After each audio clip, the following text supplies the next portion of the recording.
Hi guys, happy Monday. It's time for premium unboxing. Today we're doing a little bit of new school and old school stuff. Actually some pretty rare old school stuff and some pretty common new stuff. To the left you see a lineup of some Autoworld cars from one of the newer cases. I can't say the newest case, maybe it's within the past 3 cases. We already looked at the F-150 and the square body from this set in my previous videos, so I'm not unboxing them today. Actually, we unboxed them in the other videos, except for the square body. That was already unboxed prior to the video. But anyways, we're going to do the rest of the case today, along with 4 older cars from, I would say, around 2010, 2011 era, and even one that's probably as old as about 2003. So we're going to start with one of the old ones, which is right in front of you, this Torino. This is a very hard to find car in the States, but relatively easy to find here. I mean, it's still not simple to find, but it's easier to find here than in the US, because I know these in America can go upwards of like 3 digits, about $100 for one of these sometimes. So I've got a couple of them I acquired while living here, so I was lucky to find them. A lot of the hard stuff to find in the States is relatively easy to find here. It's kind of like the Road Racer set from the I think it was in 2012, the ones that were mainly in Canada.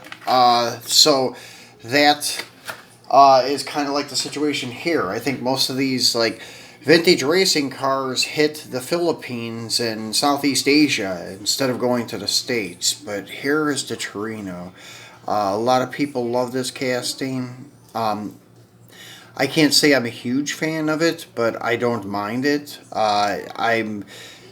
I'm more partial to the Johnny Lightning casting of the Torino Talladega. I think it's a little more accurate, but this is a cool car. I have a few renditions of this by Hot Wheels, the Super Treasure Hunt, this one. I am still on the hunt for the Petty, number 43 Torino from the Vintage Racing series. I've got about 20 of the 30 cars, so very hard set to complete. Even when it was new, it was hard to complete. Even the first year it was released, some of these cars went through the roof in value. I remember the one that used to be the most valuable, but is not anymore, was the Mark Donahue AMX, but that now has come down a little in price. It's still about $70 or $80, but that was actually the hardest one to find, and it was actually one of the first ones I found once I came here. It was relatively easy to find. So yeah, still on the hunt, trying to complete this set, and as I said, I have a couple of these, so that's why I went ahead and opened one. It's kind of cool out of the box, like it. It's got a very narrow track. That's one thing that kind of looks ridiculous about this, and even the Racing Champions one is like this. Maybe in the future we'll unbox a Johnny Lightning and compare the two, because the Johnny Lightning one I think is a little better, more accurate. But this is still a cool casting. So that's an old school one, and that was probably the rarest of the old schools. Let's go ahead and open a new school one. Here is the newest 71 Swinger by Autoworld, and it's in a, they say B3, yeah, no, B2 light blue poly. To me, maybe because it's so small, it looks almost like the B5, the bright blue poly, the most popular of all the blue Mopar colors. But as I said, it may be because this is smaller, so it's making it look darker. But yeah, that's the difference. Is I guess B2 is lighter, B5 is bright and a little darker. But as I said, on a small scale car, this almost looks like B5. Very cool car. The only thing I have against the Autoworld Mopars are the rally wheels. The rally wheels are not too accurate. I mean, they're accurate, but they're too small. I don't know how else to explain it. They just don't look right. Greenlight did an awesome job with the Mopar rallies. Just the tires are a little too wide. So there she is. Looks really good in this blue with the white top and white tail stripe. Opening hood, but it's kind of a little bit hard to open, so I'm not going to force it. Just leave it shut. Blue interior. Detailed chassis as usual. I like this car. I have 2 or 3 of the Autoworld and 1 Johnny Lightning Dart. This is going to go and take a permanent home at Mr. Norm's. So after the video, he will take a permanent place in the parking lot at Mr. Norm's. So let's go ahead and do another old school guy. This Demon here. The 71 Demon, and this is from the 2011 Garage Series. It is already starting to come unglued. That's why the tape is on this package. So yeah, this one was kind of already partially opened. So let's go ahead and get her the rest of the way out. And there it is. Kind of cool. The paint job looks like era correct, like a 1970s type of like pattern paint job they would have done. So yeah, it's kind of suiting for this car if you wanted to say like a 70s street machine. Hot Wheels did a really great job with this casting. I like it a lot. I like it better than the Johnny Lightning one because of the rear wheel openings on the Johnny Lightning are not accurate. This one's very accurate. But the downside of Hot Wheels casting, well, not casting, but when they do these cars, small diameter, big diameter, which some guys would do this on Mopars, like 14-inch and 15-inch wheels, but, and even not just Mopars, but some hot rods, but very rarely. So this, I don't like the bigger and smaller diameter wheels. It's cool for the toy look, but for accuracy, that kind of kills it. But still yet, cool car. I like it. And yeah, this is when a Demon was a real demon. It ran for 71 and 72. This is a 71 with the split grill. 72 had the full grill. And it also had kind of protruding turn signals. Everything prior to 72 had recessed turn signals on Mopars. If you didn't know, and 72 and forward, Mopars used the same turn signals across the board on most of their vehicles. Plymouth, Dodge, Chrysler, even some of the trucks, the D100s and such, had the same turn signal lenses, the marker light lenses, I should say, as the Demon, then the Charger, and then the D100 pickup all used the same part number. So, yeah, they're very much universal. That's when Chrysler is starting to try to cut costs and such things. So that's a unique thing that a lot of people don't know. But yeah, nowadays everybody kind of thinks the Challenger Demon, it's just like a model, an option, just like the RT option for a Charger. That's kind of how you would think of the Demon option for a new Challenger. It's not a true Demon. This is the true Demon. So yeah, it's a very cool car. Has a good history. They stopped making them actually in 73. They stopped the name because of the church activists in the South, in America, the Baptist people, were protesting the name, saying it was evil. So Dodge got rid of it and started the Dart Sport. So, yeah, I'm actually starting to unbox this before I showed it to you guys. So, here is the 64 Barracuda. It's also a pretty cool car. I have a few of these.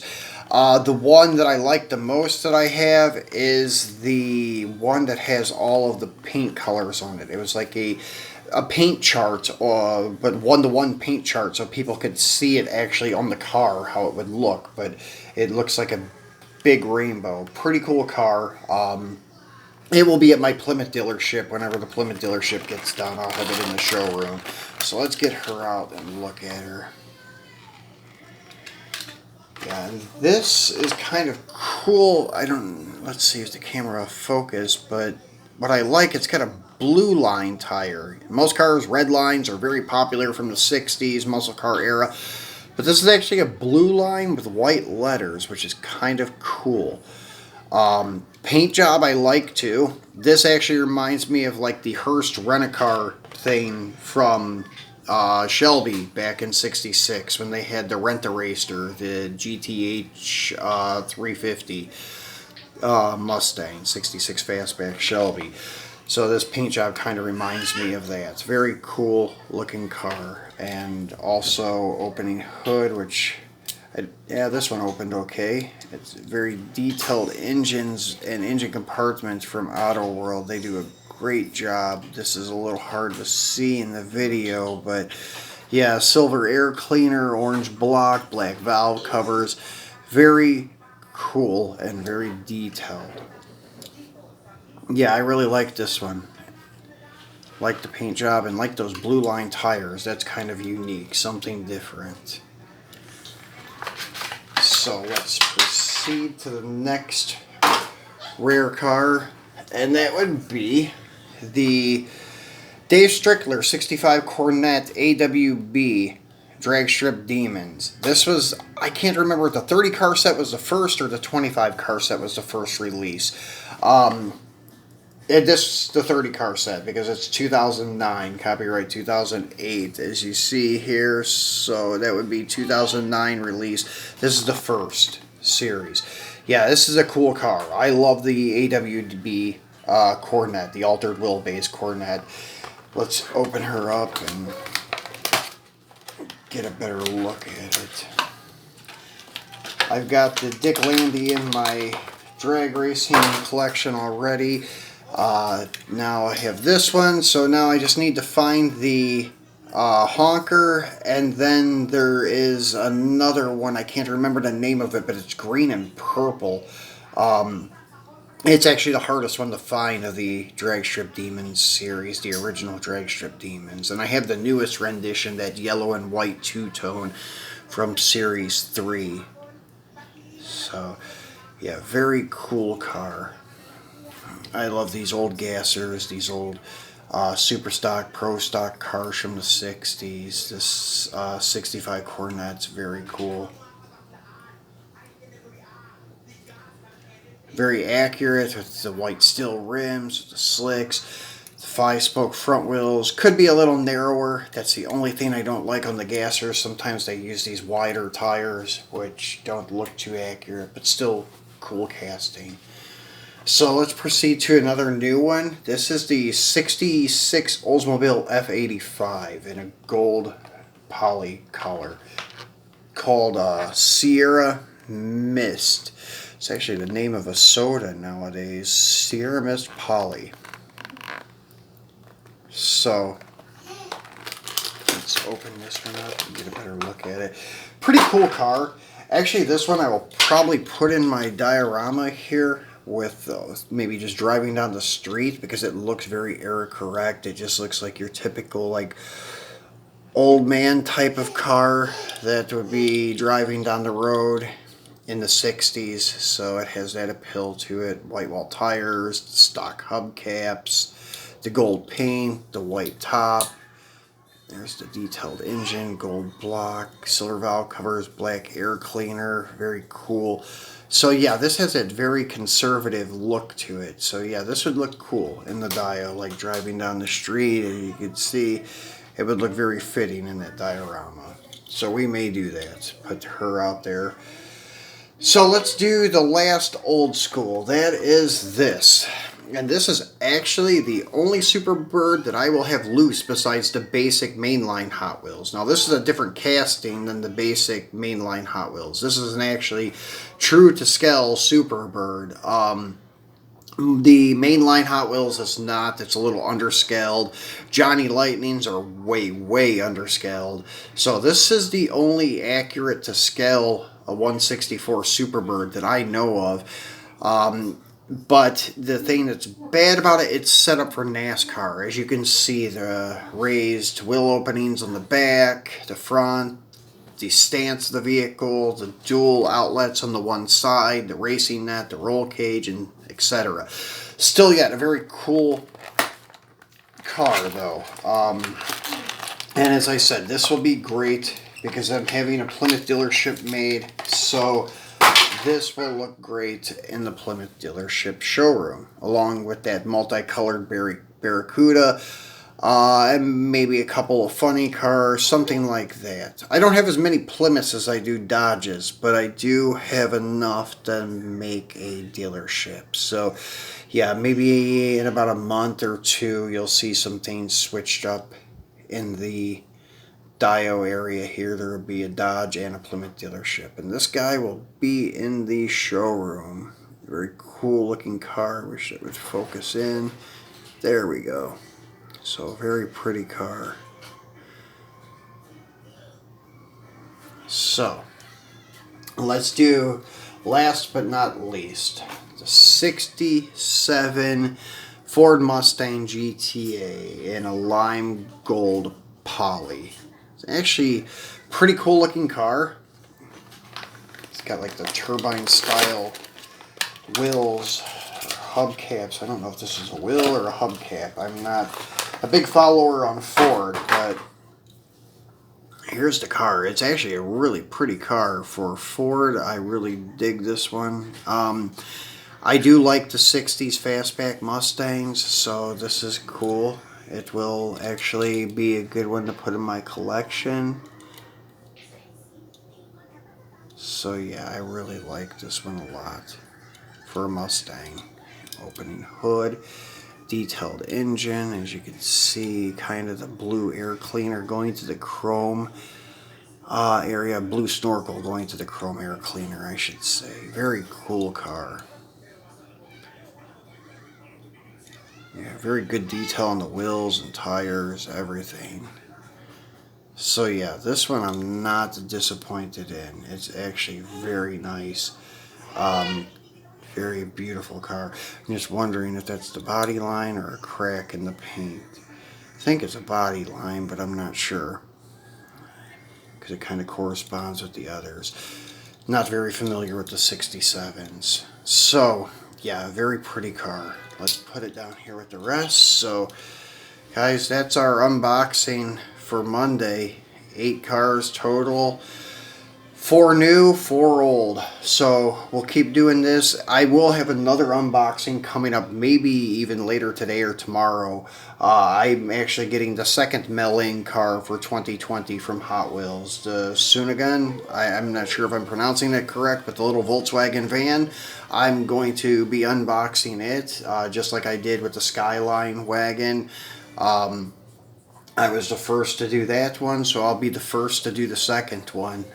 So yeah, I will do that video probably tomorrow. If it comes in the mail today, it should be arriving today or tomorrow. So like usual, if you guys haven't hit subscribe yet, please do so, and please turn on your notifications so you don't miss any of these videos. So I will talk to you in a day or so with the unboxing of the second 2020 Hot Wheels mail-in Volkswagen Sunagun van. So thanks for watching.